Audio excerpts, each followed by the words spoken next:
Nous saluons tous les téléspectateurs qui sont sur Pachis TV. Nous avons la chance aujourd'hui d'avoir un invité spécial. Il s'appelle Jean-Henrique. Il est président de la Fédération internationale des pueri-cantores. On va en savoir un peu plus. La première question, Monsieur Jean-Henrique, vous êtes président de la Fédération internationale de pueri-cantores, mais parlez-nous un peu de vous dans la vie. Alors, je suis français, je suis musicien moi-même, je suis aujourd'hui à la retraite, mais j'ai passé toute ma vie à enseigner, à transmettre, donc c'est pour moi la transmission est très très importante, et puis bien sûr à diriger des chœurs, notamment le chœur de la cathédrale de Béziers, qui est ma ville natale dans le sud de la France, et puis à diriger également des orchestres, puisque c'est mon métier d'être chef de chœur, chef d'orchestre, et donc enseignant, pédagogue. Voilà. Oui, c'est intéressant. Vous êtes le président de la Fédération internationale, Monsieur Jean-Henrique.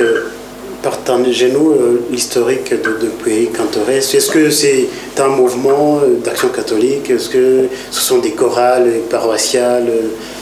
Parlez-nous de ce mouvement. Alors, moi qui suis français, évidemment, je peux en parler plus facilement puisque le mouvement est né en France. Il est né en 1947, donc il y a aujourd'hui 75 ans. Peut-être certains de vos téléspectateurs connaissent les Petits Chanteurs à la Croix de Bois. C'est un chœur qui est célèbre dans le monde, qui a été fondé au tout début du XXe siècle. Et en 1924, un prêtre vient les diriger dans la banlieue de Paris, à Belleville, et il s'appelle l'abbé Fernand Maillet. Et l'abbé Fernand Maillet a un gros avantage sur ses collègues précédents, c'est qu'il a un charisme extraordinaire. Et donc, il va donner une impulsion considérable à ce chœur qui, en très peu de temps, va devenir très célèbre. Et donc, en 1947, il organise à Paris un grand rassemblement de manécanterie filiale. Vous savez, les chœurs de petits chanteurs, on les appelle aussi des maîtrises ou des manécanteries, c'est-à-dire ces chanteurs du matin. C'est l'étymologie, parce que à l'origine, les maîtrises chantaient dès le matin dans les églises.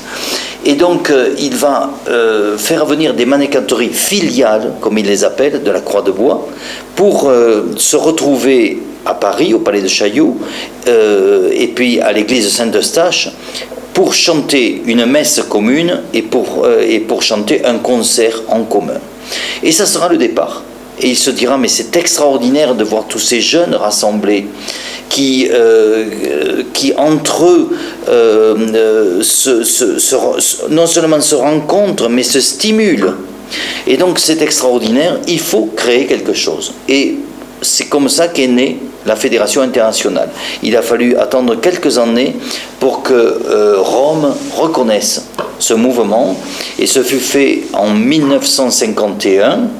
Le secrétaire d'État de Pie XII, qui était à l'époque le cardinal Jean-Baptiste Montigny, qui deviendra par la suite Paul VI, signe un décret actant la création des pueri-cantores, et surtout en faisant des pueri-cantores un mouvement d'église. Ce terme pueri-cantores, moi je le revendique et je veux qu'on l'utilise parce que, en quelque sorte, c'est l'expression latine de petit chanteur. Voilà. Et pueri-cantores, c'est international. Et donc, nous sommes en effet un mouvement d'église depuis 1951 qui est reconnu officiellement par le Vatican. Nous avons notre siège social au Vatican. Nous dépendons directement d'un dicastère, c'est-à-dire le dicastère pour les laïcs, la famille et la vie.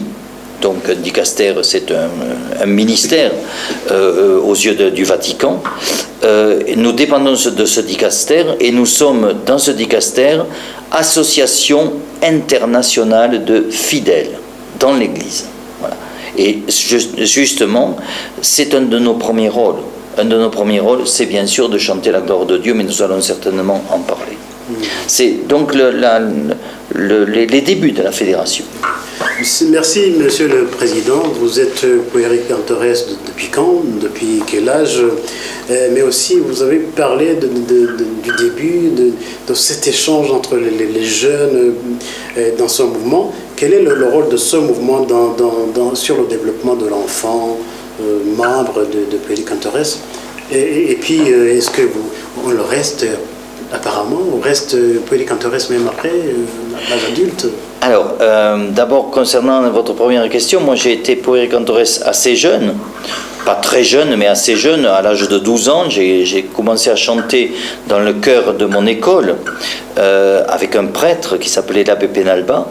Et puis j'ai quitté le chœur quand j'ai passé mon baccalauréat, c'est-à-dire l'examen terminal en France, des études en collège et lycée.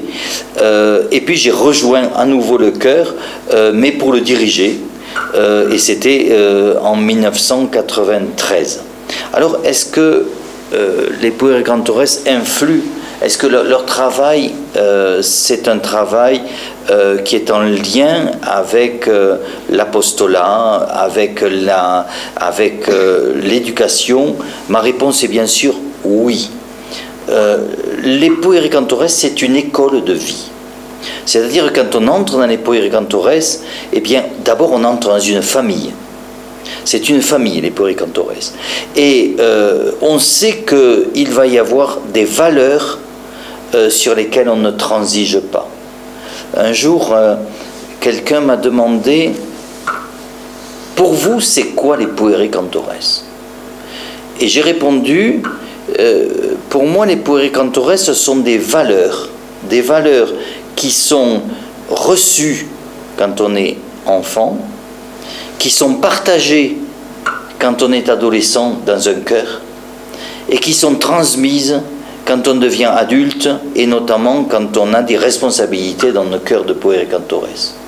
Ces valeurs comme le travail et le travail bien fait, comme la tolérance, comme l'entraide mutuelle, comme le respect mutuel, voilà, ce sont des valeurs de base, des valeurs d'éducation bien sûr, qui sont fondamentales, que nous partageons avec d'autres institutions. En France, par exemple, nous avons un enseignement catholique qui est bien présent sur le territoire français, et de nombreuses valeurs prodiguées par l'enseignement catholique aux élèves, à leurs élèves, nous les partageons. Donc, voyez, lorsque nous prenons en charge, j'allais dire, un enfant, c'est pour l'éduquer. Attention, nous ne prenons pas la place des parents. Peut-être dans certains endroits du monde, faut-il prendre la place des parents. Mais en principe, nous n'avons pas à prendre la place des parents. L'éducation, c'est quand même d'abord la famille. Mais nous prenons avec nous ces enfants pour les éduquer à la vie, pour les éduquer à la voix, pour les éduquer à la foi. Et c'est tout cela qui nous intéresse, c'est-à-dire ce parcours, ce cheminement particulier. Alors, tout à l'heure, vous me disiez, est-ce que quand on est puéricantoresse, on reste puéricantoresse? Eh bien, je pense que oui. Et j'en ai de nombreux témoignages, puisque j'ai moi-même dirigé un chœur puéricantoresse pendant 25 ans, la maîtrise de la cathédrale de Béziers. Oui, je crois qu'on reste puéricantoresse, parce que lorsque je croise d'anciens choristes de mon chœur, je suis étonné de voir combien ils se souviennent de tant de choses que nous avons vécues ensemble. Voilà. Nous avons la chance, nous, dans les pays européens et peut-être le continent d'Amérique du Nord, notamment les États-Unis et le Canada, où il y a pas mal de puéricantoresses, d'avoir peut-être une économie qui nous permette de voyager davantage que dans vos pays où les jeunes sont davantage en difficulté. Mais quand on voyage, quand on fait des tournées de concerts, mais on apprend énormément de choses. C'est ça l'école de la vie. c'est découvrir des cultures différentes. Moi, je découvre vos cultures africaines, et pour moi, c'est un enrichissement considérable. Et je suis un adulte. Les enfants écoutent, voient, rencontrent, croisent des jeunes lors de congrès. Nous parlerons peut-être des congrès tout à l'heure, nous parlerons certainement des congrès qui sont si bénéfiques aux enfants. Eh bien, c'est tout cela, ce cheminement qui s'opère. Et j'ajoute une dernière chose, je viens de créer dans ma ville un chœur de chambre, donc un chœur de petite taille, c'est-à-dire de 12 chanteurs, constitué uniquement d'anciens petits chanteurs à moi. Parce qu'ils m'ont dit, il faut absolument qu'on fasse quelque chose. Tu nous as laissé tomber, ou on a dû quitter le chœur parce qu'on était trop âgés, mais on veut rechanter et on veut se retrouver entre nous. Voilà. En fait, des petits chanteurs qui n'ont pas vieilli.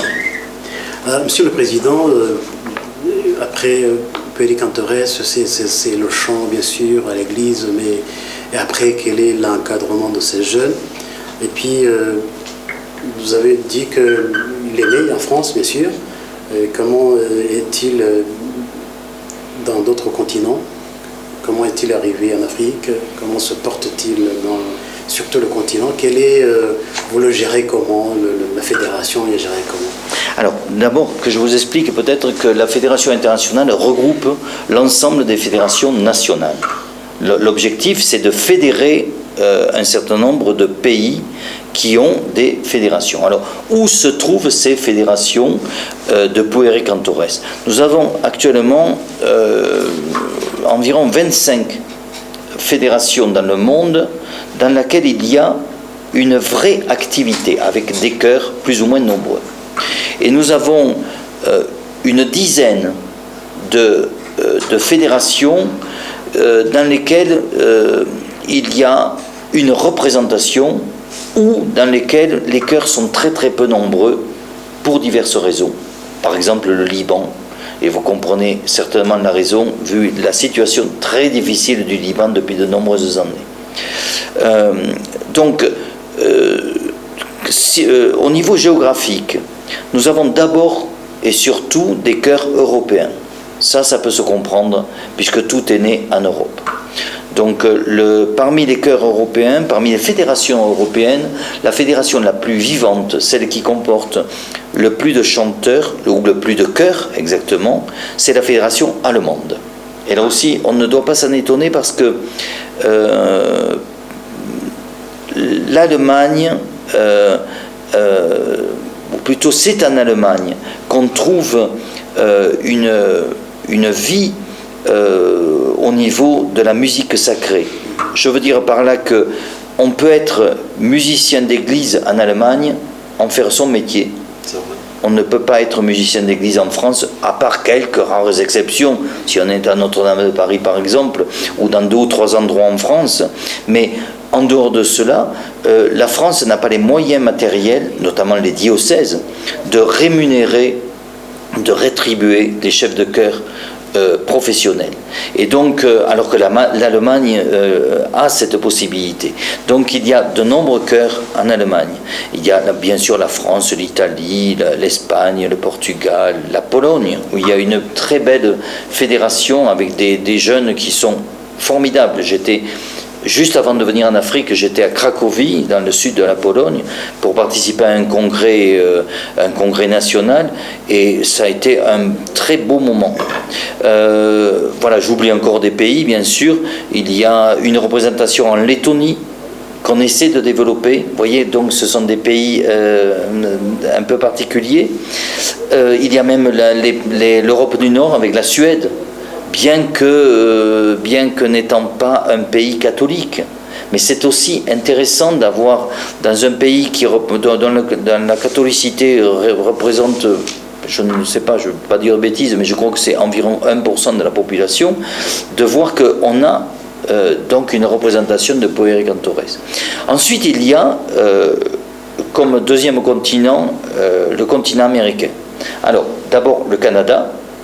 C'est un des premiers pays qui a été associé à la France lors de la création, le Canada.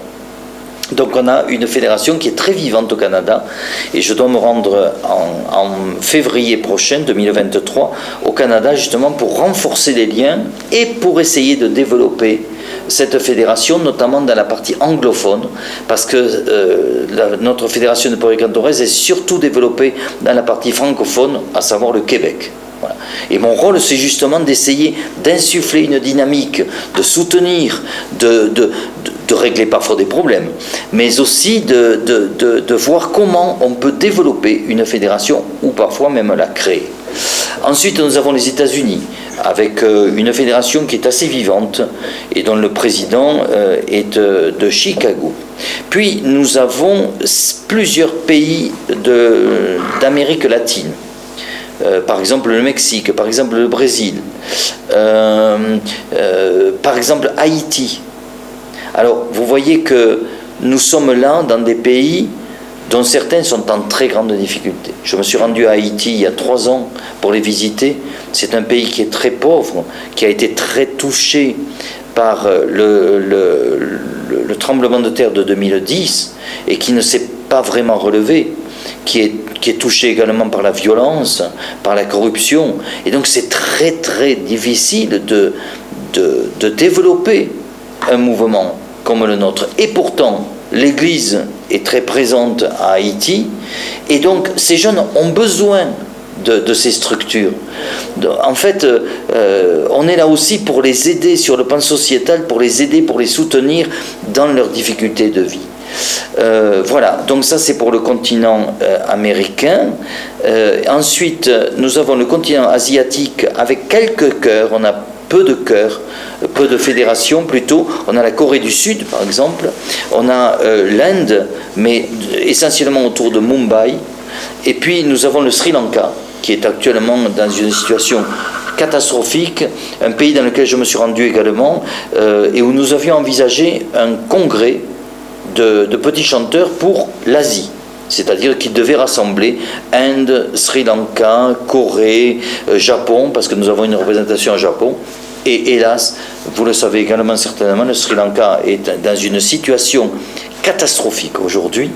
Vous savez aussi que la pandémie du Covid a fait beaucoup de mal pour nos cœurs.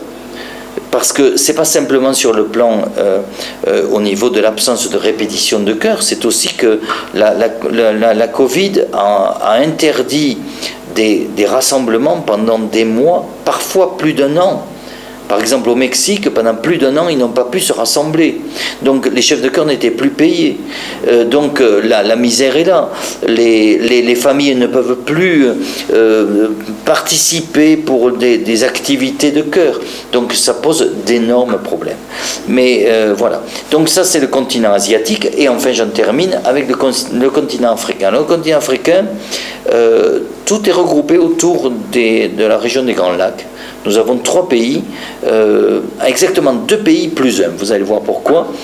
2 pays d'abord, le Rwanda, qui a adhéré à la fédération il y a pas mal d'années, le Congo, donc le Congo-Kinshasa, la RDC, et puis ensuite le Burundi, qui a adhéré il y a peu de temps, et dans notre structure, la première marche, en quelque sorte, le premier palier, c'est l'adhésion en tant que membre correspondant. Et si nous voyons que ce membre correspondant correspond bien à notre esprit, correspond bien à nos valeurs et développe sa fédération, à ce moment-là, nous demandons que ce membre correspondant devienne membre à part entière. J'étais au Burundi il y a quelques jours, j'ai participé à un magnifique congrès avec une vingtaine de chœurs. J'ai rencontré plusieurs évêques, notamment l'évêque président de l'apostolat des laïcs, et je lui ai demandé donc d'accepter que le Burundi devienne membre à part entière de notre fédération, puisque c'est notre processus. Nous demandons d'abord aux évêques et à la conférence épiscopale du pays d'accepter que le chœur soit membre à part entière. C'est la preuve que nous avons un lien étroit avec l'Église universelle. Et nous tenons absolument à ce lien. Merci, Monsieur le Président. Vous êtes au Rwanda pour un congrès, un congrès national, international. Quel est l'objectif de ce congrès? Il a déjà commencé, c'est pour combien de jours? Et puis, qu'est-ce que vous... Alors, il y a 2 ans, avec mon équipe, avec le bureau de la Fédération internationale, nous avons proposé un congrès, d'organiser des congrès régionaux dans le monde. Région au sens région du monde, bien sûr. Des congrès régionaux.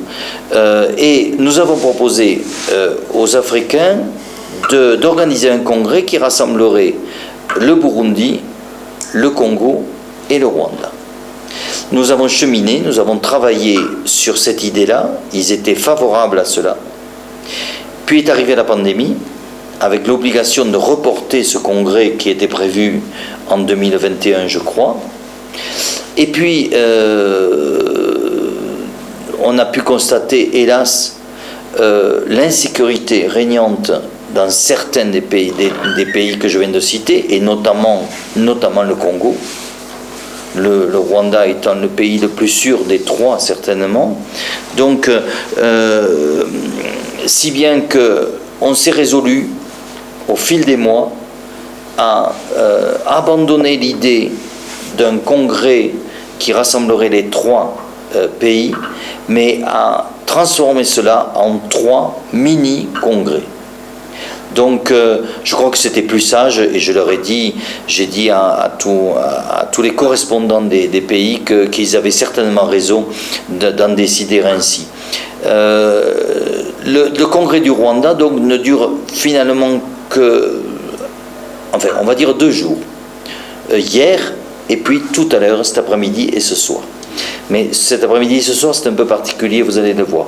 Hier, ça a été un magnifique rassemblement à Cap-Gaï, où il y a eu, je crois, plusieurs congrès nationaux rwandais déjà. Donc, dans un premier temps, moi, j'avais rencontré toute l'équipe rwandaise. Et j'étais assez impressionné, je l'avoue, de voir combien l'équipe rwandaise des Poiriers Cantores était structurée, organisée. Et donc, je m'en suis réjoui, bien sûr. Donc, je m'attendais à ce qu'il y ait une bonne organisation. Et ça a été confirmé hier par cette messe magnifique qu'il y a eu donc, à Cap-Gaï, qui a été présidée par Monseigneur le président de la conférence des évêques du Rwanda, de la conférence épiscopale du Rwanda, qui nous a fait l'honneur d'être présent. J'ai pu le rencontrer d'ailleurs avant, nous avons pu discuter longuement, et ensuite je l'ai rencontré après, nous avons même déjeuné ensemble.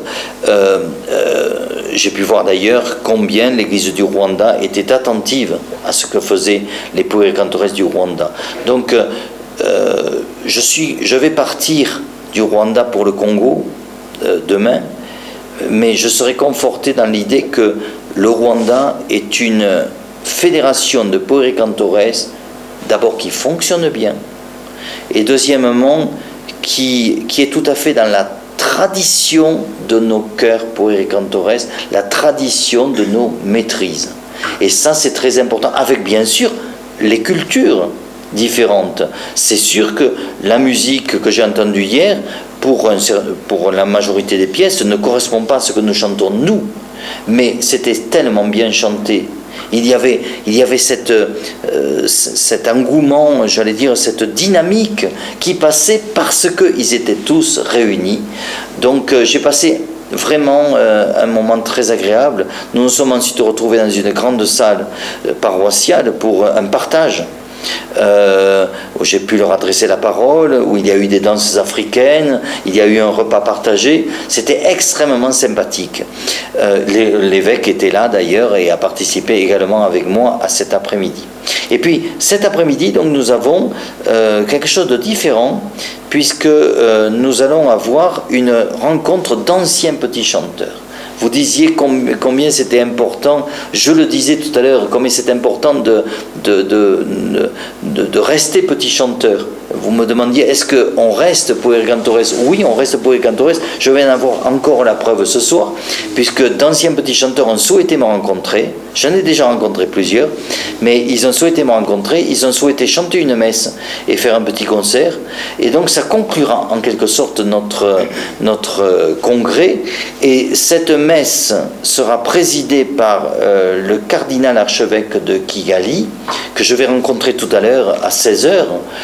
C'est la preuve, j'allais dire, une preuve supplémentaire de l'importance que nous accordons d'abord aux échanges avec l'Église, et c'est une preuve supplémentaire de la vision qu'a l'Église de notre fédération, puisque je pense qu'un cardinal de l'Église universelle n'accepterait pas de passer du temps avec moi s'il n'était pas convaincu que ça valait la peine. Voilà. Merci, Monsieur le Président. Je vous demande, c'est quelle est la part des parents de ces petits chanteurs? Quel est leur rapport? Qu'est-ce que vous leur demandez?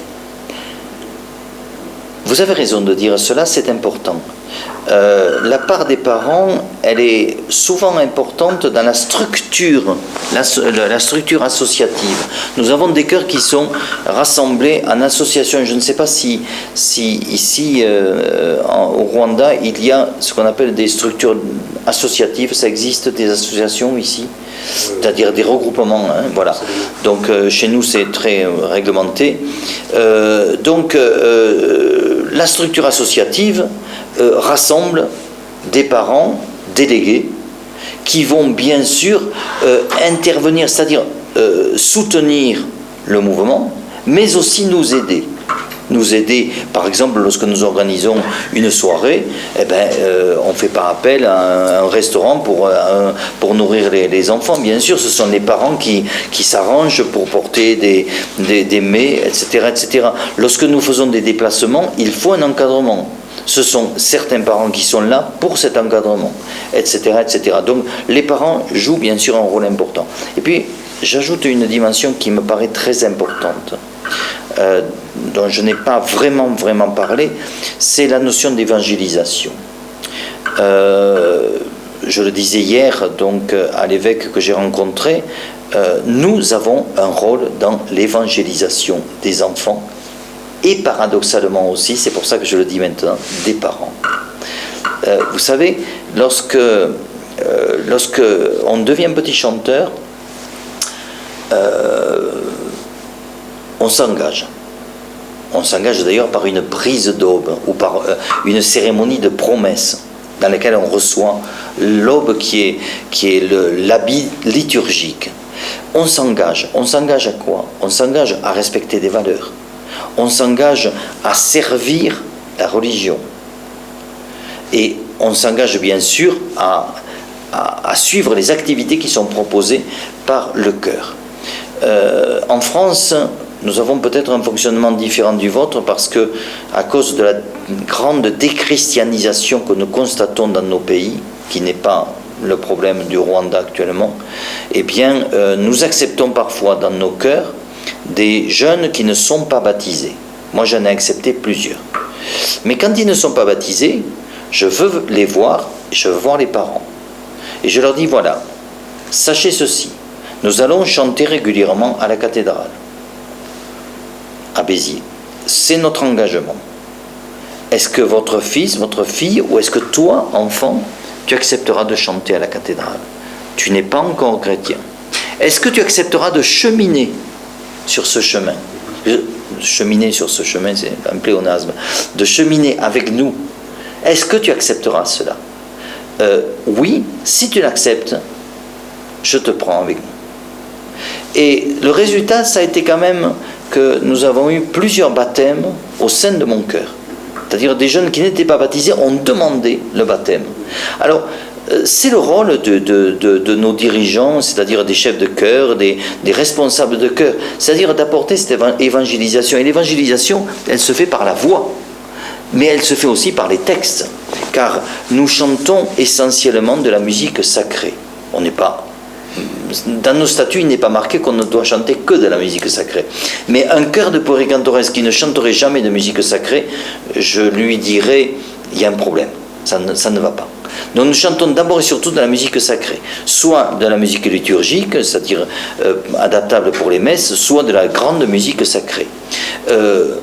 Il y a des textes. Quand on chante Ave Verum, quand on chante Salve Regina, quand on chante Magnificat, quand on chante Veni Creator, ce sont des textes latins, il faut les comprendre. Il faut comprendre pourquoi quand on chante le Magnificat, eh bien, c'est un acte de louange. Donc on explique le texte. Il faut comprendre pourquoi un Ave Verum, on le chante à la communion, parce que c'est un chant pour la communion. Donc tout cela s'explique. Donc nous faisons de la catéchèse en quelque sorte, une catéchèse rapide certes, mais une forme de catéchèse, et donc en faisant travailler la voix, nous faisons travailler les textes, donc nous faisons passer cette évangélisation, et puis lorsque les enfants viennent à la messe, chez nous, c'est pas comme chez vous, chez nous les églises sont pas vides, mais très honnêtement, il n'y a pas grand monde dans nos églises.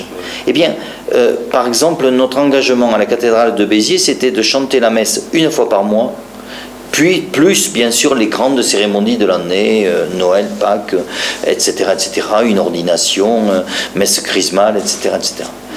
Que se passe-t-il ? Beaucoup d'enfants ne seraient pas allés à la messe s'il n'y avait pas cette obligation. Et les parents ne seraient pas venus avec eux. Donc, quand je parlais d'évangélisation indirecte pour les parents, finalement, cette évangélisation existe. Et je crois que c'est très important.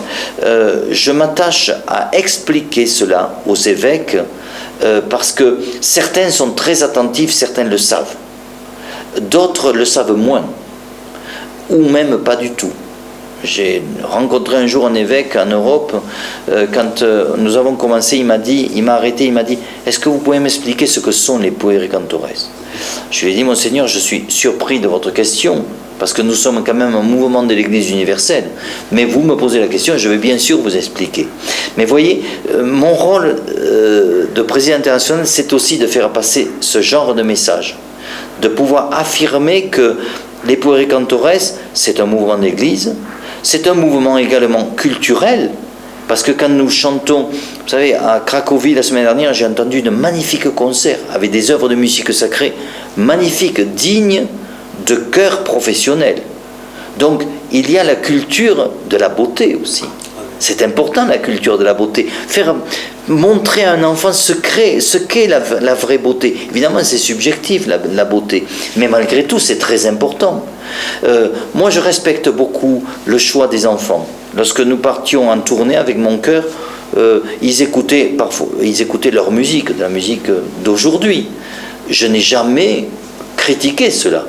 Mais par contre, je leur ai dit, très bien, vous écoutez ça maintenant. Maintenant, faisons autre chose. Et appréciez la beauté de cette œuvre polyphonique. Appréciez la beauté de cette composition. C'est très très important. On s'élève vers Dieu.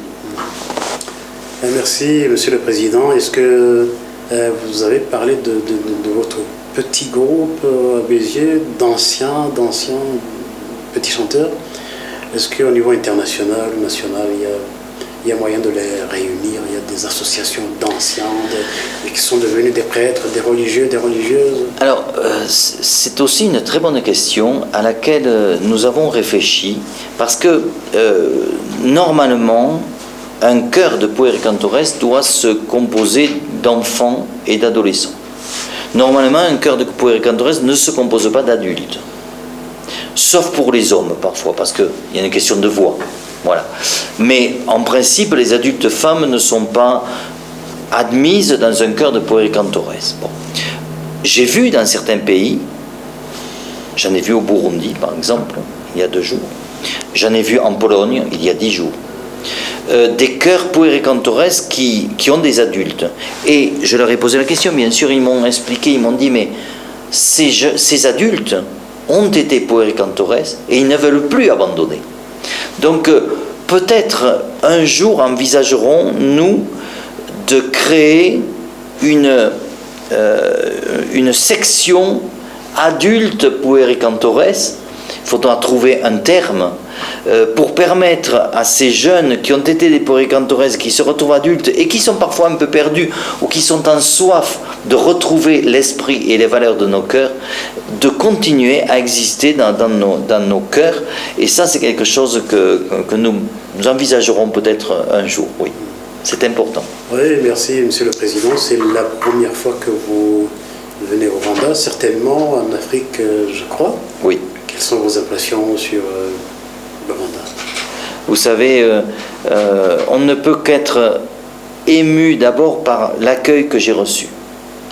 Extrêmement ému par l'accueil chaleureux que j'ai reçu et que nous avons reçu avec ma femme partout. Même au Burundi, ça a été la même chose. Votre pays, vos pays, je les découvre. Votre pays, je le découvre avec une grande curiosité et sans a priori aujourd'hui. Parce que quand on est de France, quand on est à 8000 km de votre pays, on ne réalise pas trop ce que peut être le Rwanda. Et quand on y est, on voit combien le pays est développé, combien il est beau d'abord. Moi j'étais étonné de voir toutes ces collines avec cette végétation luxuriante. Puis bien sûr votre culture, vos danses, etc., etc. Et vous savez, je voudrais terminer en disant que tout à l'heure, avant de venir sur votre plateau, je suis allé visiter le mémorial du génocide de 1994. Et j'ai été un visiteur chanceux parce que j'avais autour de moi plusieurs personnes qui m'ont expliqué beaucoup de choses. Et j'ai bien sûr posé beaucoup de questions parce que je n'ignore pas que la France a été impliquée dans ce génocide. Mais je voulais comprendre, vraiment comprendre. Et j'ai beaucoup parlé avec les uns et avec les autres. J'ai compris beaucoup de choses. Et notre président de la République, Emmanuel Macron, est venu dans votre pays, je crois que c'était l'année dernière, pour demander pardon au nom de la France. Et il a eu tout à fait raison de le faire, parce que il y a eu des soutiens qui n'auraient jamais dû être, et certainement que c'est par méconnaissance du dossier, certainement que le président de la République de l'époque, François Mitterrand, n'a pas été suffisamment informé de la situation. En tous les cas, la faute est là, et moi-même, en déposant une rose sur l'emplacement où se trouvent des corps, eh bien, moi-même, j'ai dit à mon tour, moi en tant que Français, je demande pardon au Rwanda pour tout ce qui s'est passé, parce que c'est tellement horrible tout cela. Donc, pour moi, c'est un voyage culturel, c'est un voyage de mémoire. Et c'est un voyage, bien sûr, en lien avec mes activités, qui restera gravé à jamais en moi. Ça, vous pouvez en être persuadé. Nous étions avec Jean-Henrique, qui est président de la Fédération internationale de puéricantores. Nous le remercions beaucoup. C'est la première fois que vous venez au Rwanda. Certainement que ce n'est pas la dernière fois. J'espère. À moins que vous ayez un autre message à délivrer aux téléspectateurs, nous vous remercions beaucoup. Merci à vous.